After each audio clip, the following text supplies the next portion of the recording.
Hey, everybody, welcome to another episode of There's No Crying in Podcasting. I'm your host, Jonny Blackburn, and alongside me this week, as he is every week, is my partner in crime, Nick Alessandro. Not Gary Elmore. For those of you that were listening Gary to Elmore. our previous episode, Gary still thought we were recording our film podcast, I Don't Give a Flick, as Gary and I have been going for about a little over 8 hours at this point. Yep. We're trying to do a marathon today. For those of you that have been following us, you know that I am taking a long, I guess sabbatical. My version, a sabbatical, like a bit of an eat, pray, love trip, just around this great country of ours to see what else there is to see. So we're trying to backlog our episodes to bring you guys consistent episodes every single week if we're not able to record. So without further ado, let's also welcome back once again the incomparable Gary Roz Elmore, our producer and audio mixer. Gary, welcome back. Hello, it's good to be back. I'm glad that you did the sexy, sultry voice. Did the sexy finally voice. nailed it. Thank you. I'm glad that it's here. It only It's here took to stay. 3 episodes for him to finally get it right. Thank you. That's Thank true. you so much. Because the first time he did it, I was like, "That's just god awful." Yep. That's Yeah, a but he's horrendous- improved. He's improved it. He has improved it. I'm getting better. He's been practicing as a phone sex operator over the last couple See, weeks. that's what I thought he was practicing. Like I feel like he was probably, in the shower doing that over and over again just to get it right. He's just standing there looking in the mirror. Hello. Would you fuck me? I'd fuck me. Oh my god. That's a quote from Silence of the Lambs. This isn't the movie podcast. This isn't the movie podcast. That's 91 film. Nick, Gary and I were talking about this outside, and I want to see how you'd feel about it. We talked about maybe doing a crossover episode between I Don't Give a Flick and There's No Crying in Podcasting for the greatest sports movies of all time. Oh, that's a good idea. Yeah, I'd be down for that. Yeah, I think that might be kind of fun. I do love sports movies. I know you do. As do I. I think as do we all. So we could get Neil on there too, and maybe throw in Michael in for Shrek, fun, or they wrestle. Oh my god. Yeah, it's So- fake wrestling though. It's like WCW. I'm just style. saying. Like, In the original Shrek, he wrestles all the guards down in the. right, but it's the fake style. Like they're jumping off the posts and they're like. You're trying to tell me that WWE is fake? Are you kidding me? Oh wow, yeah, no, you're right. It's totally real. Totally legit. Totally legitimate. And I mean, everyone people gets get real hurt. injuries. People have died in WWE, Johnny. Yeah, I don't know if that's accurate. Who the fuck died? It's in 100% WWE? accurate. Somebody died from jumping off of a stunt, and it went wrong. Maybe he And shouldn't he have done broke that his then. neck. That sounds Well, he's awful. dead. So It's still, I guess you don't get a repeat do-over when death is involved, unfortunately. True. Nobody you goes only up get against one a of those. Sicilian when death is on the When line. death's on the line. That's another movie reference. You're in the Yes. wrong podcast. I know. Gary, you're Even not though my Princess co-host for Bride this is show. one of my favorite movies. Well, Johnny hates it, so that's very interesting. What? Well, I Johnny's do an not hate idiot. Princess Bride. No, that is a lie, Gary. You are a bald-faced liar, and you're not allowed to talk anymore. Oh. Sorry, Gary. Oh My God, CP3. Yeah, he had a bad shoulder injury. They just confirmed it on ESPN. Wait, is it a bad shoulder injury? It says like bad. guts through shoulder injury is what I'm seeing. It says he plays through the pain. Oh my God. Right shoulder contusion. Oh shit. Yeah. And that's on his shooting arm too. I said he'll be ready for game 2 Okay. though. So that'll put, it'll be a hamper He said down he's Paul going and to a hamper play. down LeBron. He said he's going to play game 2. Right. well, when this comes out, that will be well known if that happened or not. It's true. That's true. That's true. I guess it'll come out afterwards. Either way, though, we're going to go ahead and jump in. This is an episode entitled, If You Ain't Cheating, Man, You Ain't Trying. Okay, this is an episode Go Astros. entirely based around the biggest cheaters and cheating conspiracies in sports, whether it be steroid use or fixing games or gambling on games that you may be playing in or reffing, anything like that. So we will definitely jump into that here in a second. Since we're recording this episode, it'll be a week apart, but since we've already gone over updates for the week, what I want to go ahead and ask is let's do a future predictions. I wanted to go ahead and check to see with everybody on the panel here what sporting event you guys are looking forward to most in 2021 here in the second half, since we're here towards the end of May. We're getting close towards that second half of the year, so let's bring it up right now. Nick, what are you looking forward to the most for sporting events in the next 7 months? Next 7 months. I mean, football, right? I'm a huge Cowboys Always. fan, so it's going to be great to see them win the Super Bowl. Stop doing that. I am begging you, man. Will you not do that one year? I am superstitious about because sports. that'll be the year they win, and then I'll never be able to do it again. Right, but that's the point. Don't you want them? Wouldn't you rather them win instead of you saying at the beginning of every season the Cowboys were going to win the because Super Bowl? 1 year I'm going to be right. It's impossible for them to never win. Don't say that. Oh my God, we're going to die without the Cowboys winning another Super Bowl. Thanks a lot, man. Like, that's going to happen. They're going to win this year. I'm excited to see the Astros win the World Series too. That'll be great. And the Spurs, they're going to come back strong for the start of the first half of the NBA season. So excited for that mid-season tournament. I guess that'll be 2022. No, I'm and college football. Like, I'm pretty excited for that. There's a new college football video game coming out. That's pretty interesting. God. Oh my God. Yeah, right? Like, how hype is that? Like, I can't wait for that. Notre Dame, though. Notre Dame has who gives out. a shit about Notre Dame? Hey, man, Notre Dame is still one of the most popular college Notre franchises. Dame. Okay. You're saying Jim saying, Kelly is coaching there still? Like, I mean, they went to a national championship a while back. Just saying. They lost. It doesn't matter. They still went. It's hard to be one of the last 2 or 4 teams standing. I guess. Did you know that there are 12 teams that have never won the Super Bowl? One of them is the Detroit Lions. Yeah. Lions haven't even been to a Super Bowl. Never been. But their emblem. They don't have a fan as dedicated as me saying that we're going to win the Super Bowl every year. And why don't we say that? The Buccaneers are going to win the Super Bowl have one of those. Well, if the Lions had a fan like me, they would have won 2 Super Bowls. I got a fan in you. I got a fan in you. If the Lions want to win a Super Bowl, hire me to be their professional fan. You what? I said if the Lions want to win a Super Bowl, hire me to be their professional fan. I don't know if that's an interesting question. Does ownership and upper management for franchises, do they hire super fans? Like somebody of to course. come in and, I don't know. That's a mascot essentially. Jets, like the Jets had fireman. What was his fireman Dave or whatever? Yeah, but I know who you're talking about. But was he hired by upper management? Like they 100% paid him. We don't know. You think he bought tickets every game? Yes. Yeah. That's what a fan does. That's what a fan does. No, at a certain point he became a mascot almost. Yeah, he was a mascot, but unless you find some proof, you can find some proof that they paid him, then I'll admit I was wrong. But I don't think that's how that works. I think they paid him. They're those Nick. franchise owners are so stingy with their money. It's not going to happen. Not going to happen. Gary, what are you looking forward to? Well, the Olympics are coming. Yeah, I think you and I both had the same one. The Summer Olympics. Yeah. Finally. I mean, those are always fun to watch. Favorite sports to watch are I like the gymnastics are always great. What's your favorite in gymnastics? What do you like out of all the events that they typically have? What's your favorite one to watch? I do like the floor routine where they bounce around on the floor. That one's pretty cool. Yeah, it's like a half dance. It's a choreographed dance slash athletic routine. Yeah. That one's probably my favorite because they have the music going to that, and usually it's pretty interesting. What was that? It was the last Olympics I think we watched in 2016. Right. They had the indoor cycling. Was that the one that had do you remember that one? It was. I remember that they've had that for a little bit. Yeah. Yeah. That one was kind of actually neat because there was like a track that was like raked. So it went up on the outside and it was kind of fun to watch. Yeah. Yeah. No, I'd say that was a good one.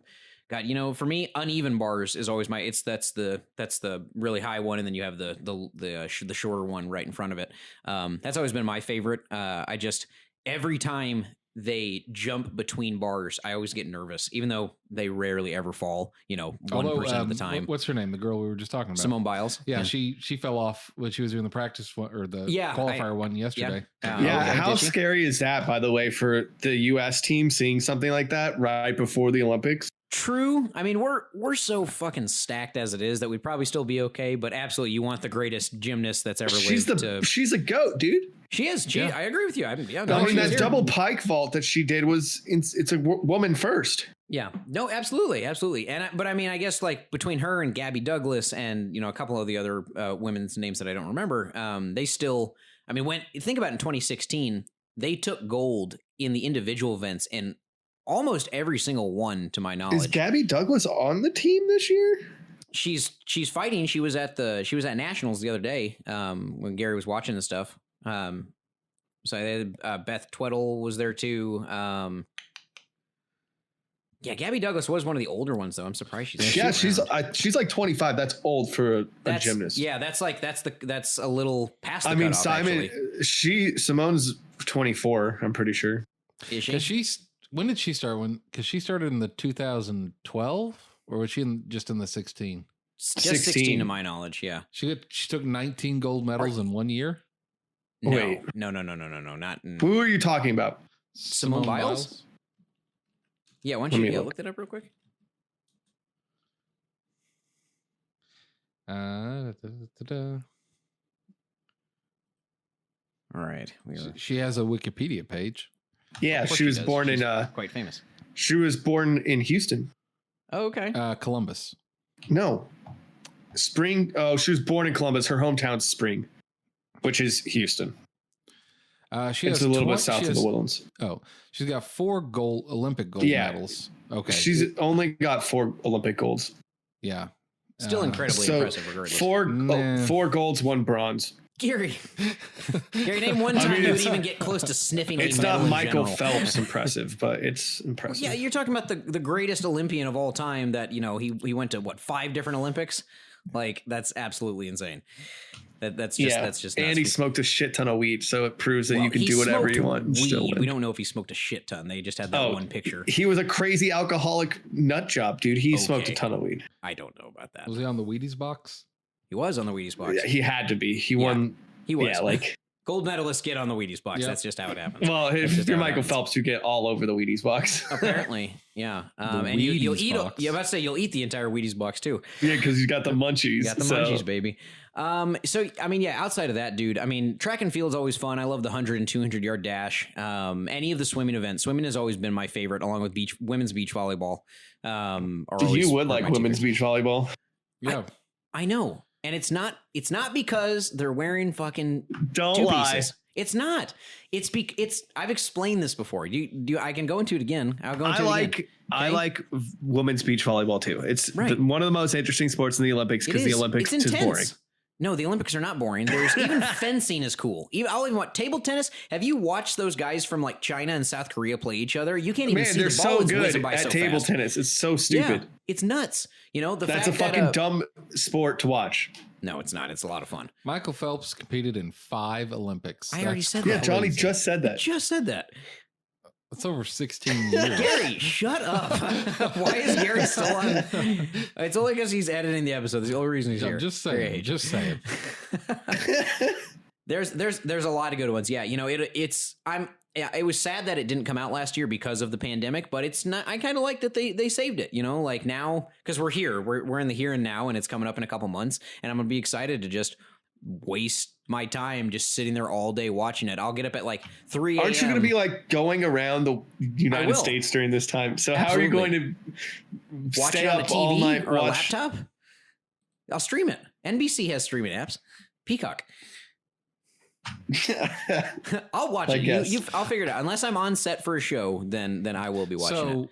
If I don't know if they're gonna have any representatives this year, but if Sealand sends any representatives, oh my god, who would you root for? The United States or Sealand? Sealand, absolutely over the United States. Okay. I mean, I would root for the United States, but Sealand is Sealand. Sealand is no more. What? I mean, they're still around. Yeah, it's no more. England took over Sealand. Well, I mean, that's still a hotly debated war. It's the UK. It's the UK. Whatever. The UK versus Sealand. Let's see who wins that battle.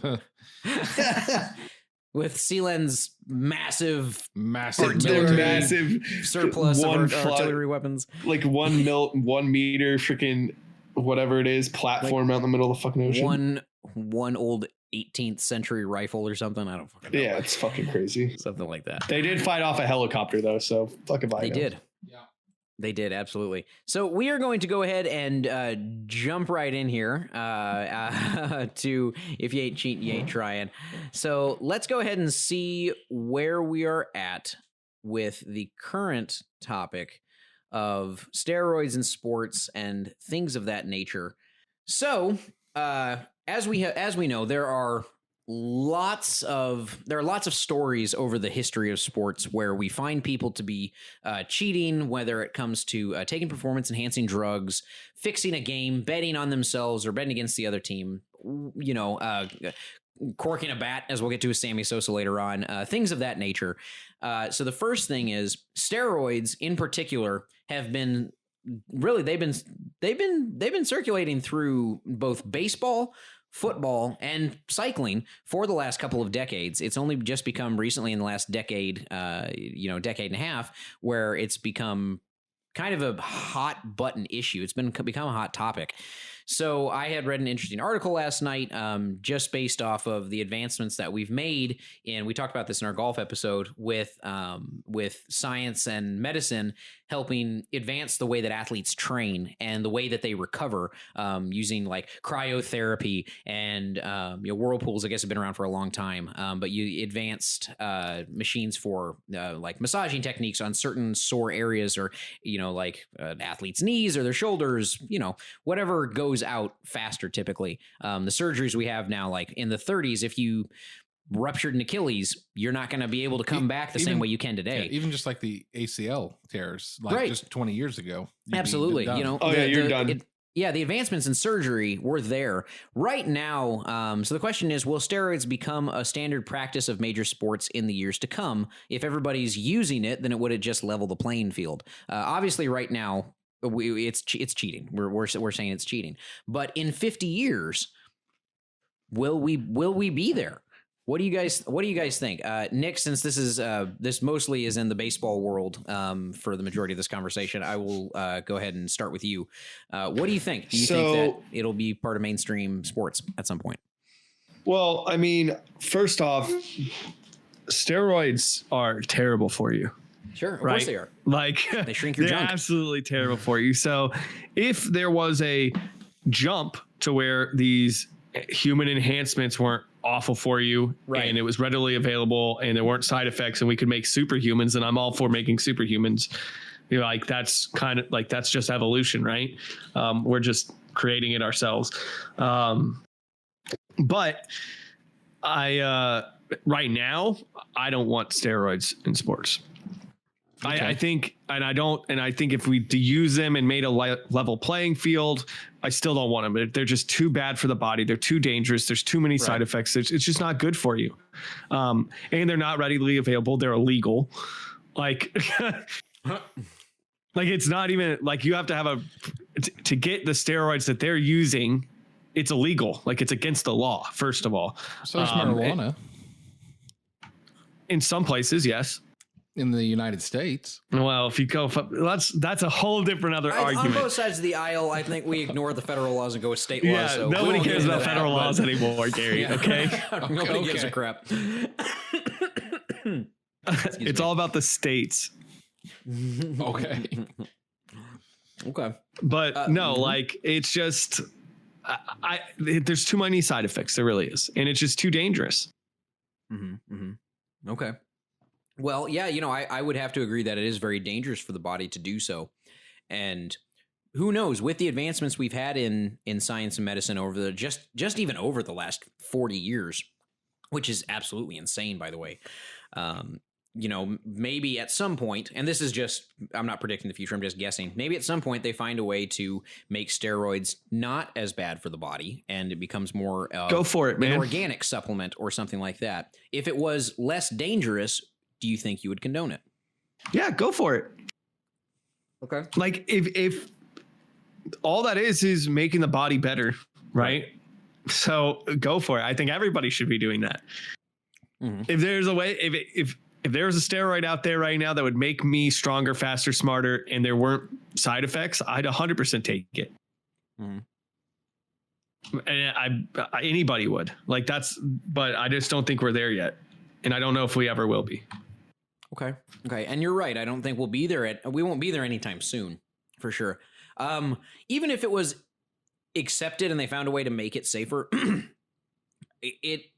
it's a handicap for me. And I think we talked about this with the rangefinder is obviously much different, but we talked about this in our golf episode where it adds an advantage that they didn't have, 50, 60 years ago. And I do think it would taint the integrity of any game that allowed it. I certainly don't, even in 50 years. So, and we'll get into Lance Armstrong in a little bit, but, he claimed, okay, well, I came back from testicular cancer and I had to get back to where I needed to be. And so I was juicing for like a decade or so, however long he was doing it. And he stated, you can rip all my awards away, but he claimed everybody in the field was also doing it. So in his argument, if everybody's doing it, there's no advantage. It's just whoever is the best. That's just how it is. If everyone's taking the same thing, everyone's on the same field, it's the best. And that's great. That's great and all. But I still think it kind of just taints the integrity of the game. But what do you, if everybody had access to it, and it was legal, and it was just you just got, it gave you more strength, then why wouldn't you have advantages today that people don't have? Just the gym alone, the way we lift weights, the supplements we already take that we have deemed safe. Faster. Right. Mm-hmm. Like creatines, all these different shakes, everything that we have, like it's the same thing as steroids. We just deemed it safe. If you look at it, the knowledge was not there. You're right. The knowledge was not there back in the 30s through the fucking 70s, whatever sport it may be. But the ability to be able to do that. So these supplements that we're having, they're all found in all types of foods. They're found in all types of liquids. We just didn't know what they did because science hadn't really researched it. And now they have the ability to be able to build your body into this finely tuned machine. Could you get that from not lifting weights? Yes, you can actually. You just have to go ahead and subtly change your workouts. You can get the same size pecs as a guy like fucking Arnold Schwarzenegger, not using weights, by doing different types of push-ups and then adding, like, granted, you'd have to go like old school. You'd have to add like, a pole on your back and then, a couple buckets of water kind of thing and weigh it out, like Rocky. Like Rocky. Exactly. I still don't think you're getting to Arnold Schwarzenegger without, first of all, he used steroids. Second of all, also. That's why I'm saying it's not fair. That's why I'm saying I wouldn't be okay with it, even if it was available readily to everybody. It's not natural. It's not. But human. That's what I mean.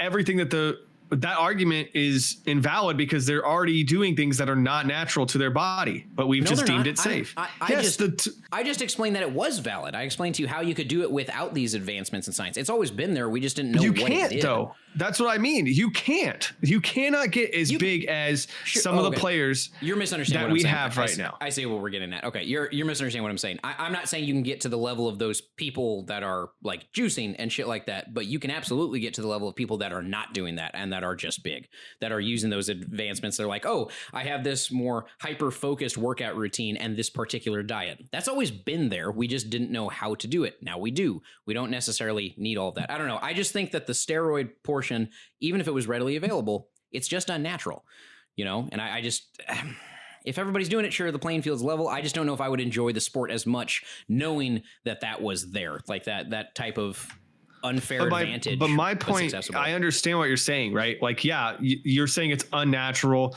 and you can get to Mike Trout levels other ways without using them. Right. But I personally don't think you can get to like a Mike Trout size without using not steroids, but you're using unnatural supplements that, again, the sport has deemed okay, or that we as a group of people has deemed safe. Right.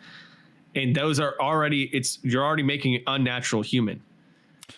So Nick, if you had the opportunity, would it be okay for a player to have like their legs removed from the knees down and replaced by those blade things so that they could run faster? Those don't actually make run faster. I mean, again, if it's deemed safe and it's deemed in the rules, if that's how it's going to be, then yes. It's a different game, right? It becomes faster, stronger, whatever it is. But that's how the humans are evolving, right? We're just how it is. Baseball looks drastically different than it did in 1918. Basketball looks a lot different. Absolutely. And it's going to continue to change. And steroids is going to be a part of that change. Yeah, I think you're right. I don't personally like it at all, but I do agree that that's probably going to happen. It's the way that we're going. we're always looking, we talked about in the golf episode that sports are always evolving, they're always changing, they're always progressing and trying to get more advanced. They're trying to find a new way to bring people in. And the way to do that is to make the sport more intense or more entertaining. And yeah, you probably have to do that. You'd accomplish it by adding steroids into the mix. Tis unfortunate, in my opinion. But Gary, what about you? Do you think steroids will become a standard practice amongst... Hell, what about steroids in golf? What do you think? What was it? Who was it that used deer antler spray? Who was it? There was a golfer who used deer antler spray. Was it Bubba Watson? I think it was Bubba Watson. I don't think golf has had anybody that's really done steroids much yet. Sure. So I don't think that kind of stuff has creeped into golf. Okay. I don't think that using Vijay Singh was the one who used deer antler spray. Really? Yeah, but I mean that's just but like it's banned. It's on the banned list of supplements, Gary, in golf. Yeah, and they shouldn't use it, and he got in trouble for that. Yeah, and it's illegal. Yeah, just like marijuana. But like you don't even care if they legalize marijuana. What do you give a shit? No, but I'm just pointing it out to Nick. Okay. But like I don't think steroids are a good thing for people to be using, because I do see the argument of, yes, that does help you reach peak performance and become, the uber monk, as they like to say. But I think that you're almost kind of getting away from the essence of what sports are, because it's, how far can you push yourself?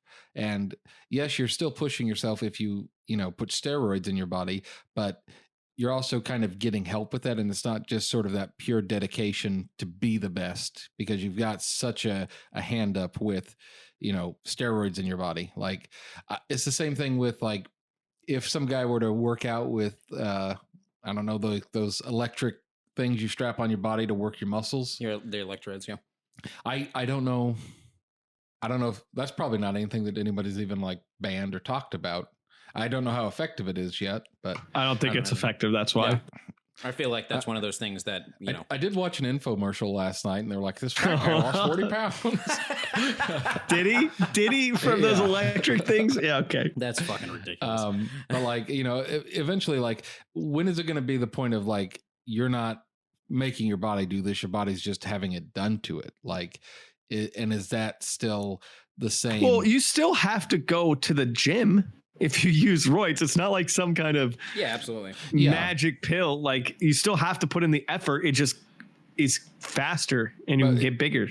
Yeah. And it gives you a much stronger return. Like, so it gives you a benefit. Like if you lift 10 weights without steroids, you might only have to lift like 6 or 7 if you're using steroids to get the same result. So, it takes a lot of the dedication away that you need to have otherwise. Well, it just releases so my question an is, unnatural amount of testosterone. Then is go ahead, Nick. Do y'all not consider like the professional like lifters and like Mr. Universe? Do you not consider those guys?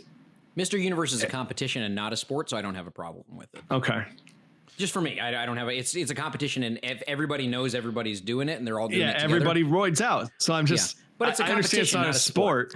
It's an aesthetic competition as well. Like, it's not, but it's all about lifting and like doing. I also think that's a really bad look when people are like so lean. I mean, I agree. I understand. I'm just saying, even when women look like that, man, I'm like, that's just too much. Terrifies me. It's just because I'm like, that's a woman that could beat the shit out of me. Like, I wouldn't date Ronda I mean, Rousey, it's not even that. Like, I just think it's not appealing. Ronda Rousey's not even appealing. Yeah, but I mean, it's just like she's not. There's so little fat there because it's just all muscle. Like it just you're seeing inside of the body while the skin is still attached. It's kind of creepy. It's eerie. It really. I think we're all going, ooh. I think we all find the Mr. Universe competition men to be unattractive on this panel. That's great. Sure. We're gonna have a lot of pissed off, very strong people. We're gonna have a lot of strong men showing up at Gary Mai's door, like demanding satisfaction. They're like, but how many like come punches, on, apologize how to me. How many punches could they throw before they run out of energy? Because they've got like no energy stored on their body. Yeah, but I feel like all it takes is one. Yeah. Maybe. If it lands one, it's like if you get in a fight with a 400-pound dude, and if he can land a punch, you're done. You're done. You're done. You're cooked. You're roasted. Yeah. Take you out of the oven. Okay. Well, sure enough. Yeah, I think the majority of people would agree with that. So let's segue into the next topic. Should full or part-time former users of steroids be inducted into their sport's Hall of Fame or have their medals or accolades back to them if everybody was using? So let's start with the most famous out of them all, Lance Armstrong. Okay, had from 97 to 2012 claimed that he was after his fight with cancer had ended, and he had to have, one of those testicles removed. He had been juicing the entire time, according to that ESPN report.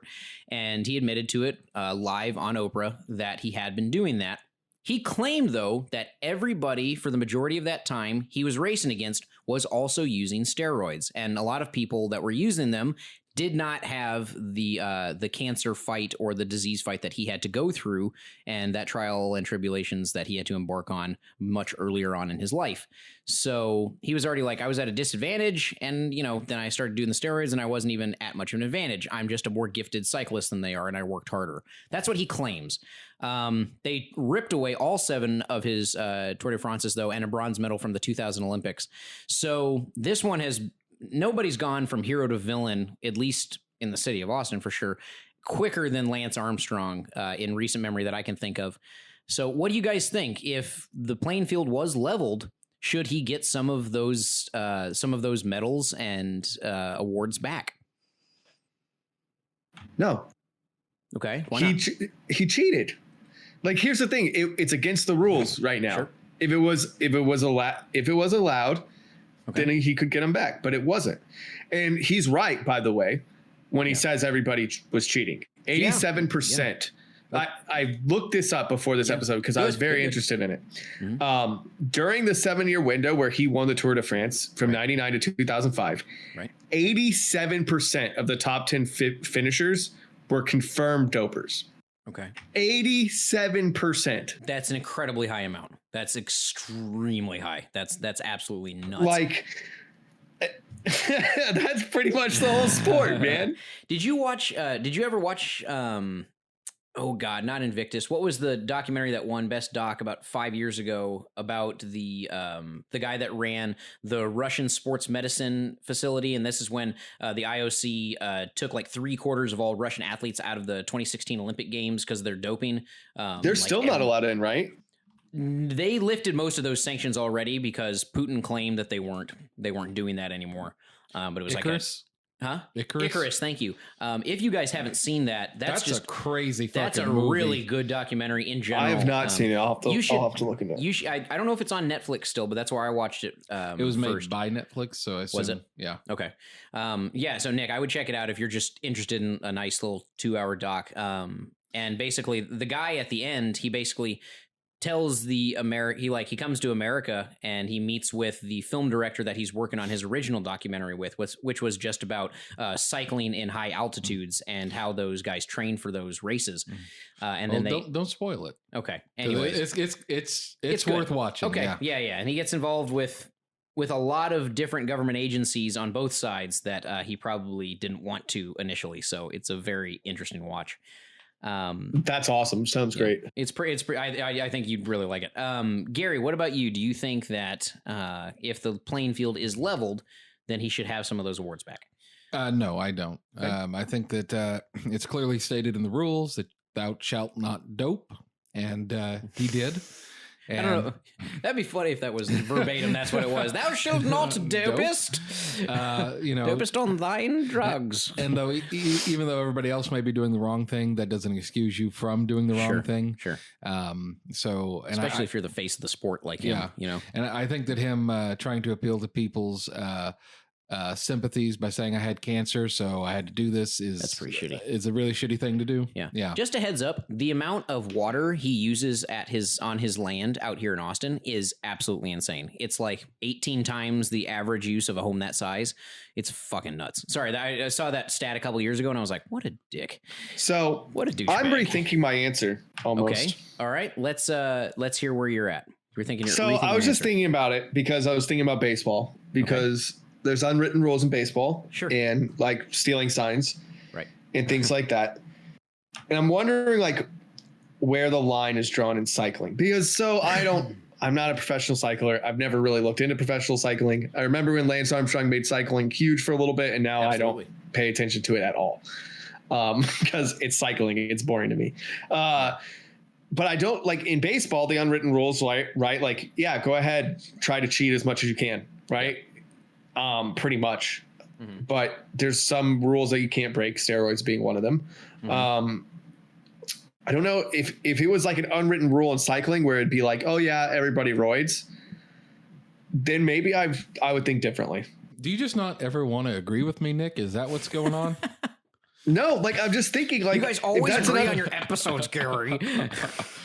I'm just thinking like, I mean, honestly, like the more I think about it, if it's an unwritten rule where everybody knew that there was doping going on and there was cheating, and the whole purpose was to cheat, then go for it. Not do that.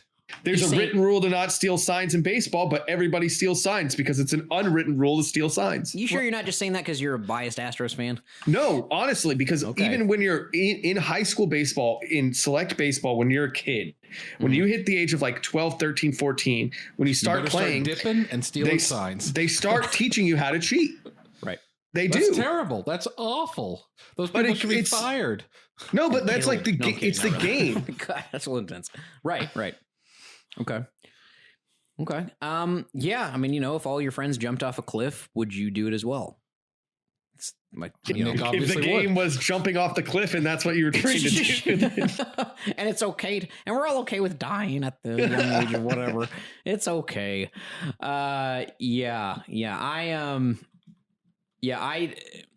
If they could prove beyond a shadow of a doubt that 100% of all riders were doing exactly what Lance Armstrong had done, I would have no problem reinstating all of his stuff. I don't agree that they should be using the steroids, as I spoke to earlier, but I wouldn't have a problem with it. If even 87% were using, that's 13% that are not using. And those 13% should be commended for sticking to the original rules and training how they trained, and good on them for just, being fair. Those are good role models. Those are the people you should be following. Not that Lance Armstrong didn't do.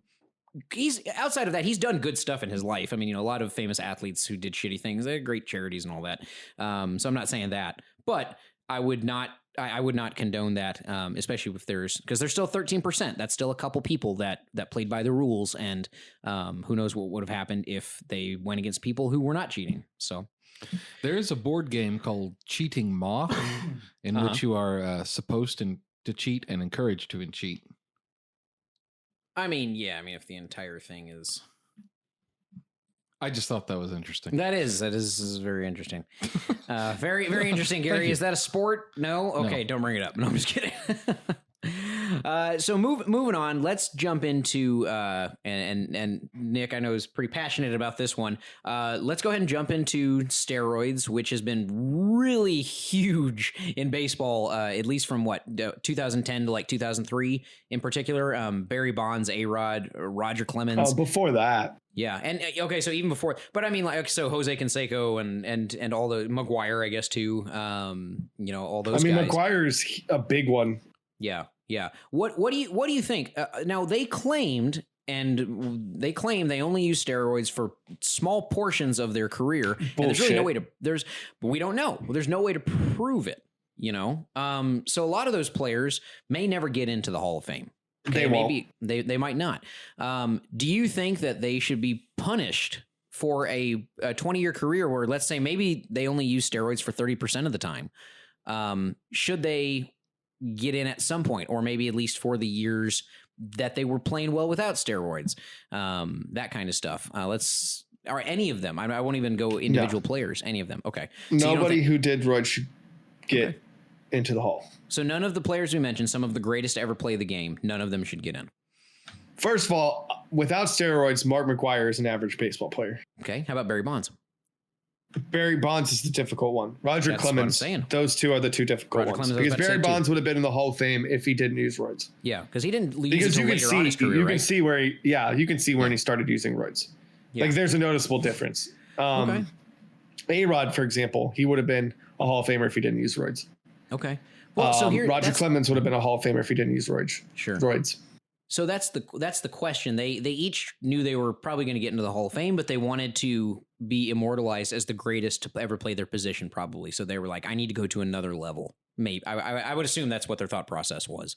Why do you? So you stated a second ago, anybody who used steroids shouldn't be in there. But at the same time, it kind of sounds like you're like, well, these guys only used it for a couple of years, so it's okay. So why are you on the fence? You're not. Okay. I don't think I'm on the fence at all. Like those guys, they should be in the hall, but they're not because they cheated. And who knows when they started cheating? That's the big thing, right? Like, and who knows when they stopped? We don't know. Yeah, or if they stopped. Like McGuire, I think he cheated his whole career. He was on a team with Jose Canseco at a very young age. And Jose Canseco is a known steroid user. And he brought that roids to every team he went to. Big time. And that team, the Oakland A's, that team had a lot of steroid users on it. And I think they kind of spread it around the sport, to be honest. Okay. And I think it tarnished the sport while it was there because not everybody was using it, obviously. But for sure, the advantages that those few people who used it had was just insane. It was insane. Okay. I mean, he hit 70 home runs like McGuire did in a season. Bonds hit 72, I think. I don't even care because it's not like I don't count it. It's got an asterisk next to it. Yeah. Yeah, and it always will. Okay. Gary, I know you're not a huge baseball fan, but I think you can come into this from an outsider's perspective, knowing what steroids does to the body, and just being an athlete in general, like even just being a fan of golf. You can understand the general concept. What do you think? What do you think? The same question. If they only used it for part of their career and not the entire time, should they still be allowed in?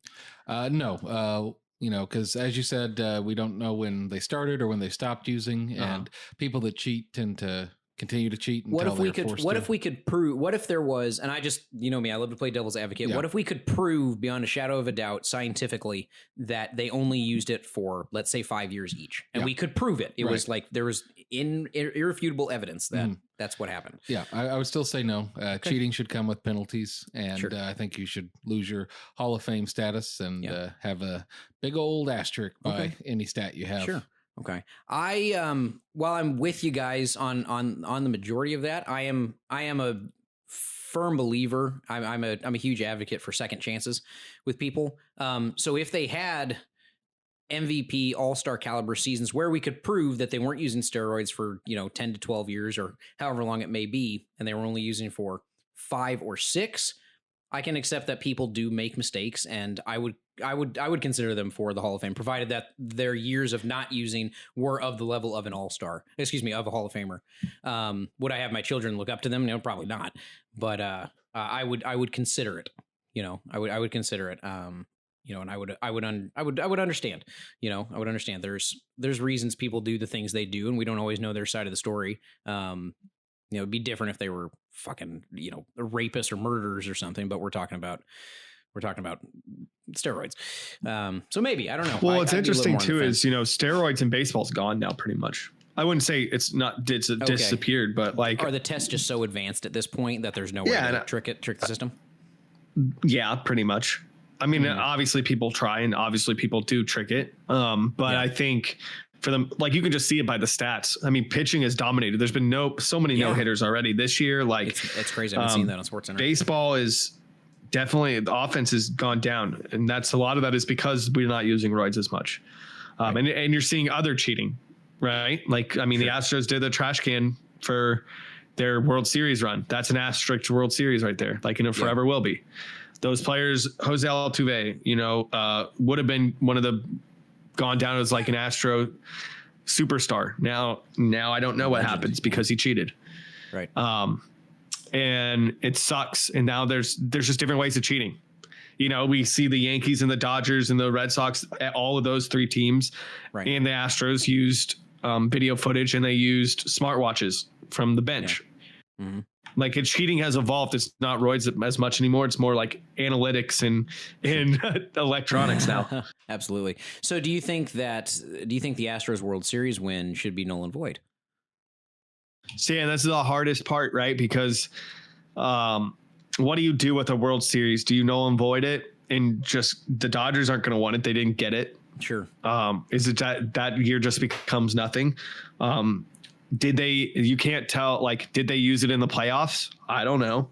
Yeah. There's no proof they did.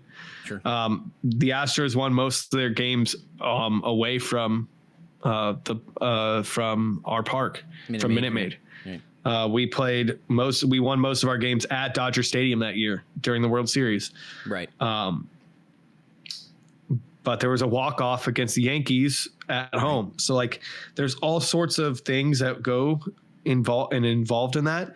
If there was proof that the Astros cheated definitely during the World Series, then there's definitely room to argue that that championship should be null and void. But there isn't proof. So I don't know. We know they did it. We don't know when, pretty much. Sure. And that's the MLB's fault for hiding that from us, to be honest. Absolutely. And you know, it is what does happen if you take away the World Series from somebody. Do you just not have a winner that year? Like you look at, when Reggie Bush won Boston?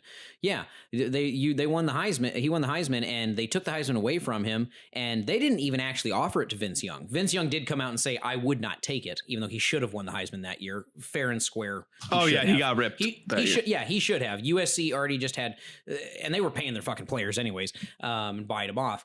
And we'll get into that. We'll get into paying college athletes in another episode. But you know, it's that same thing. What do you do with that? Is that just a blank space? Like, is 2005 just a blank year? Like, it just doesn't. Does that year? Nobody wins that year. And in this time too, like for baseball, if we're talking about baseball, the Astros and the Red Sox both cheated. Right. The year the Red Sox won the World Series, which is the year right after the Astros won, they were caught using smartwatches in the dugout. That's cheat. It's the same thing. Yeah. So like, you're right. What do? You just get rid of all those championships? No, you have to keep them because there's not proof it happened. And you just forever those teams will be haunted by it, by their decision. So the question is, are these cheating shenanigans, I guess we'll call them, are they really making that much of an impact on the game? Like the Astros stealing these signs, for the most part, did they really impact the games that much that they played against these other teams, or were they that much better? Like if they hadn't done that, would they have won a World Series? Like that's the question. They would have. You know? Okay, so I think it's a moot point, kind of, if we're even thinking about, they'd rip it away. Well, no, they probably still would have won because they were the most talented team all around, and that's just how it is. They just might have that little asterisk that we talked about right next to their name. But again, they cheated, so like I don't know. It's because like Bonds could have been one of the best to ever play, but he cheated, so we don't know. We don't know if the Astros would have won or not. We don't know if they would have won as many games. We don't know if they would have had to play more games at Yankee Stadium because they weren't one of the best win-loss records of the year because they cheated. Who knows? Sure. So let's move on from the steroid usage. And this is it's a good segue because we're already talking about the Stros in particular. Let's jump into just cheaters in general, who are going to probably be kept out of the Hall of Fame. We got Sammy Sosa with the corked bat. We got Pete Rose and his gambling problems. We have the Black Sox from way back in the day. And I know these are all baseball. It seems like baseball is just riddled with baseball loves to cheat. As football is riddled with like personal assault charges. Yeah. What'd you say, Gary? Rape allegations. No, it's personal assault charges. Rape allegations is the NBA. Oh. Kids, look up to your sports icons. Well, there's a lot of good ones.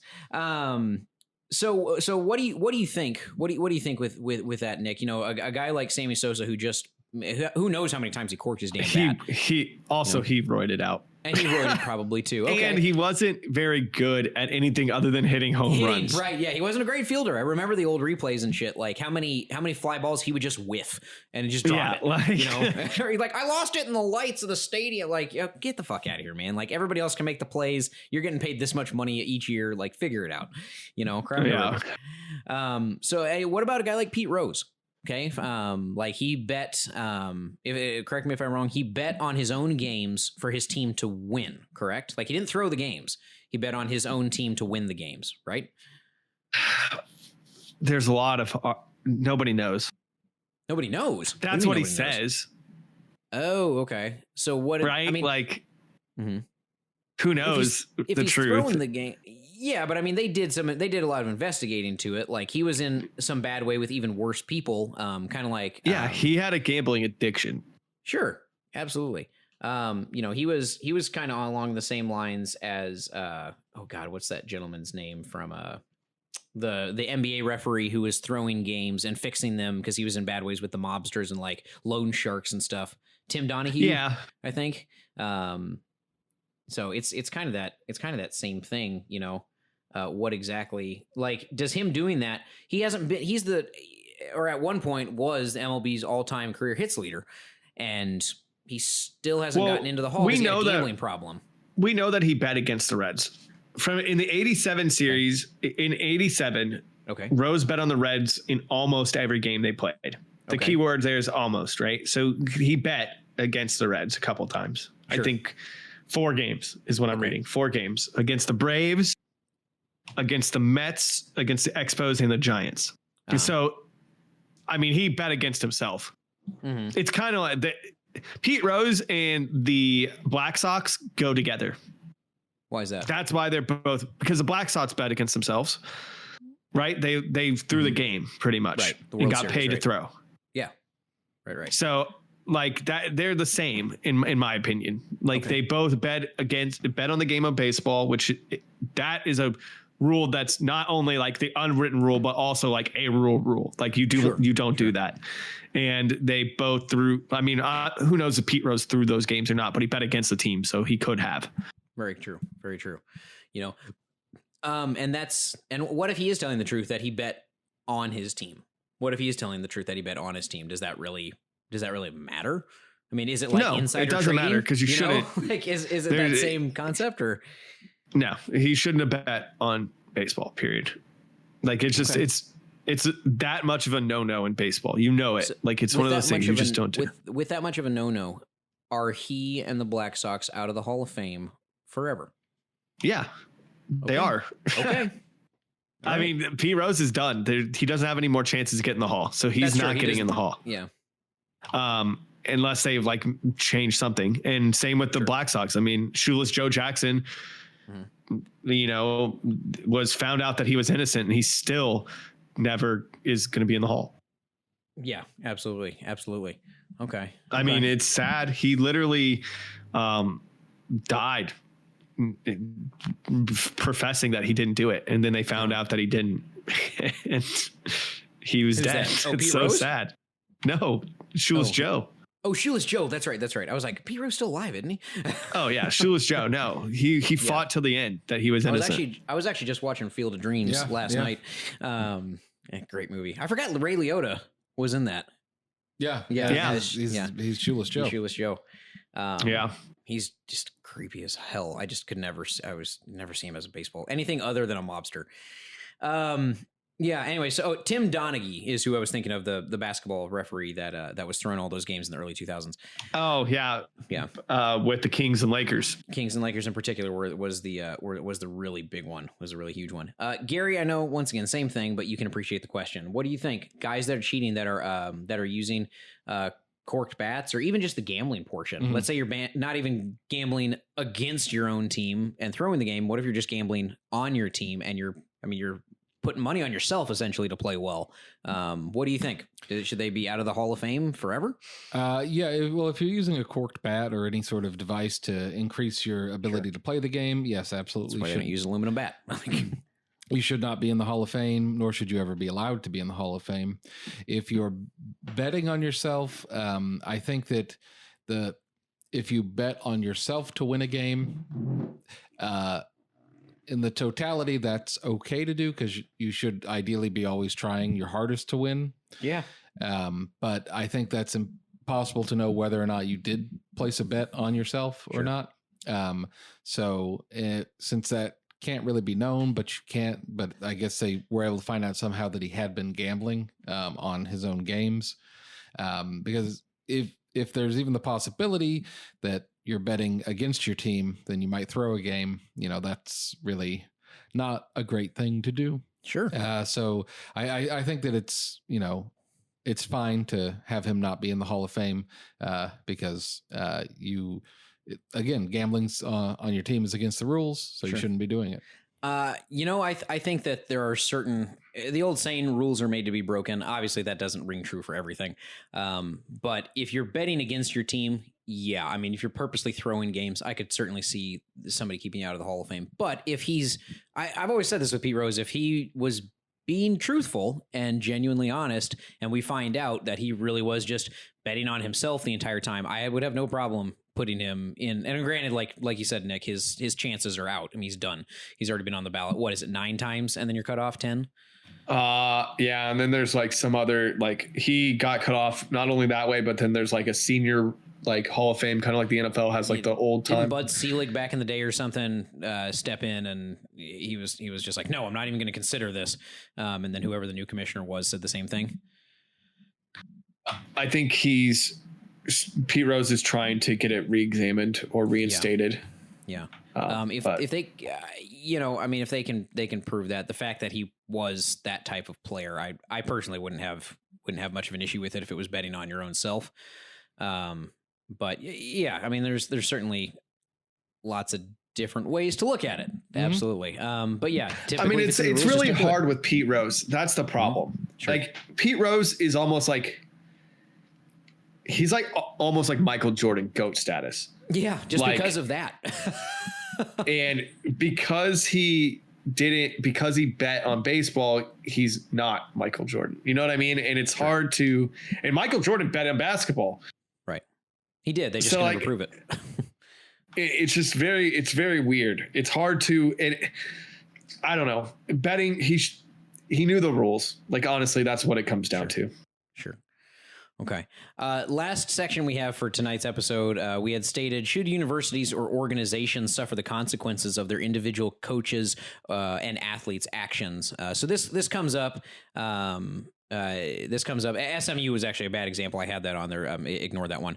But the Reggie Bush one isn't the Reggie Bush one would make sense if it was just Reggie Bush taking booster dollars and outside sources of income to, come and play. But USC was also paying other players while he was receiving improper benefits. So that one kind of is also null and void. So the one that pops into my mind is the Fab Five for Michigan. We talked about the Chris Webber being inducted into the Basketball Hall of Fame last week, on our 2 episodes ago at this point.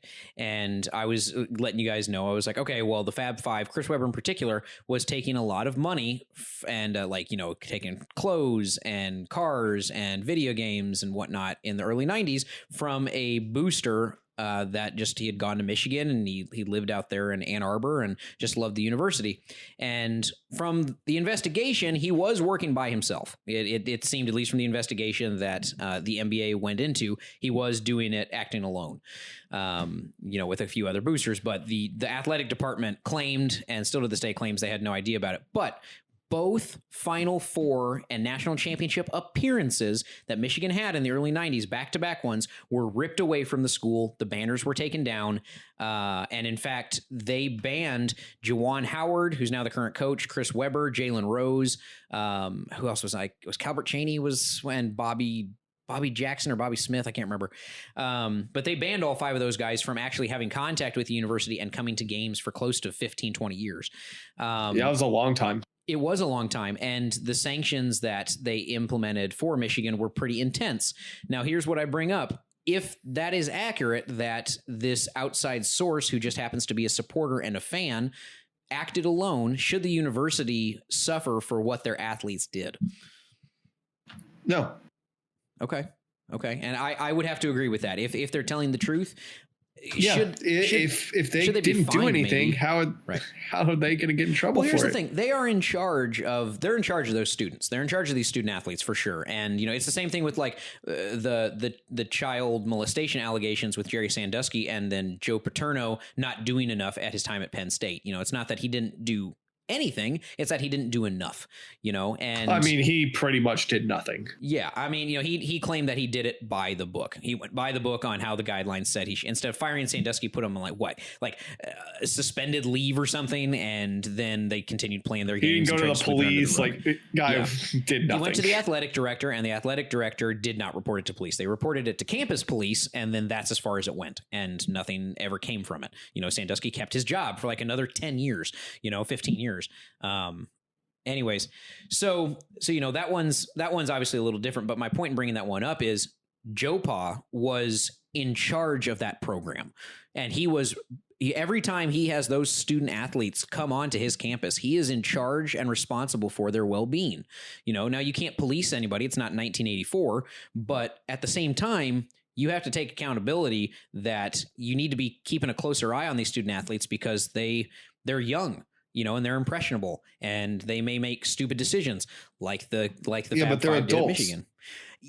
Legally they're adults, but let's be honest here, their minds are not fully developed but at the ages of 18, 19, and 20. But I mean, if an adult goes out and drinks and drives or gets in a car crash or hurts somebody or kills somebody accidentally, you don't just say, oh well, they didn't have somebody to watch over them. So I see, but here's the thing, I would also put blame not only on them for making the decision, but the fucking bartender that served them. That's interesting you bring that argument up. I was actually just talking with a buddy of mine about this the other day. There's a lot of problems, right? But ultimately it comes down to the person.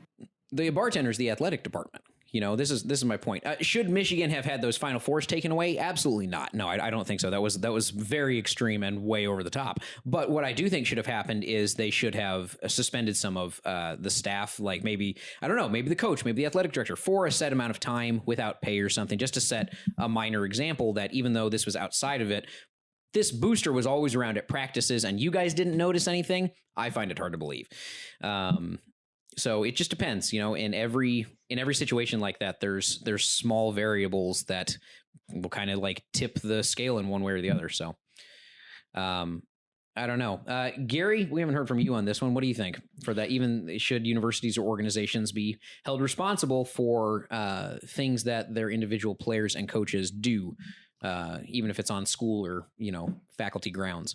Right. I don't think that as long as the university is not condoning it or approving it in any way, like if it's something like if somebody gets bribes or like if somebody gets murdered on campus, it's not the school's fault. I mean, if they're committing a crime on campus, it's not like the school's like, yeah, you can do that. Sure.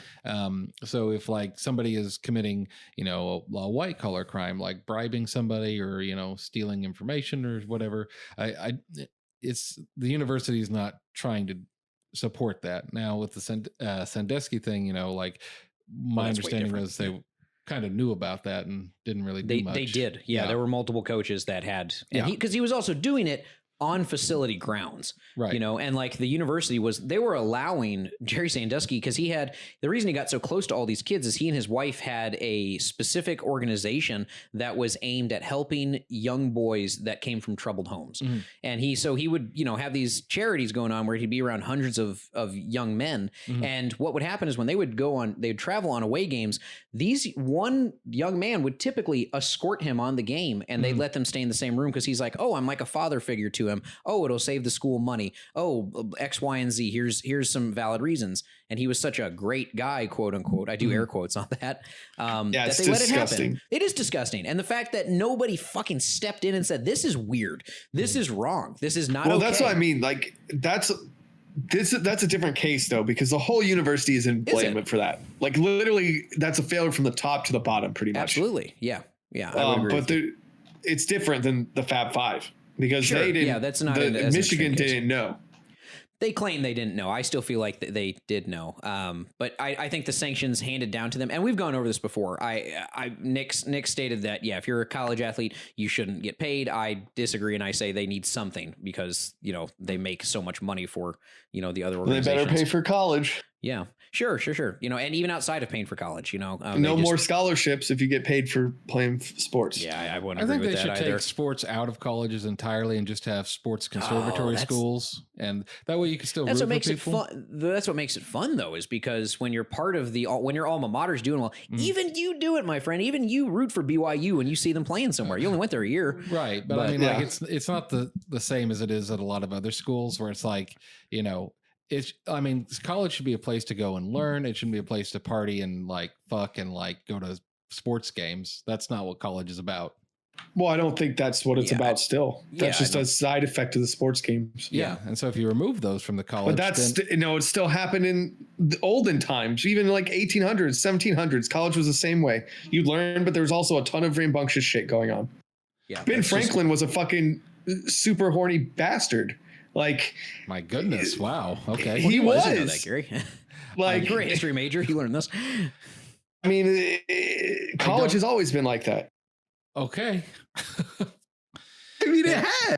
Yeah. Anyway, I think you should take it out and separate the two because it's not conducive to learning, which is what college should be about. And then you could just have people that are focused on sports because that's all they care about anyway. You have to look at, and I'll give you an example. And this is going to be a kind of flimsy argument a little bit, just because I don't have all the research in front of me. But if you look at the Ivy League schools, not many sports, and you're already under the pressure of such a grueling schedule with your classes and your internships, trying to work to support yourself, whatever it may be.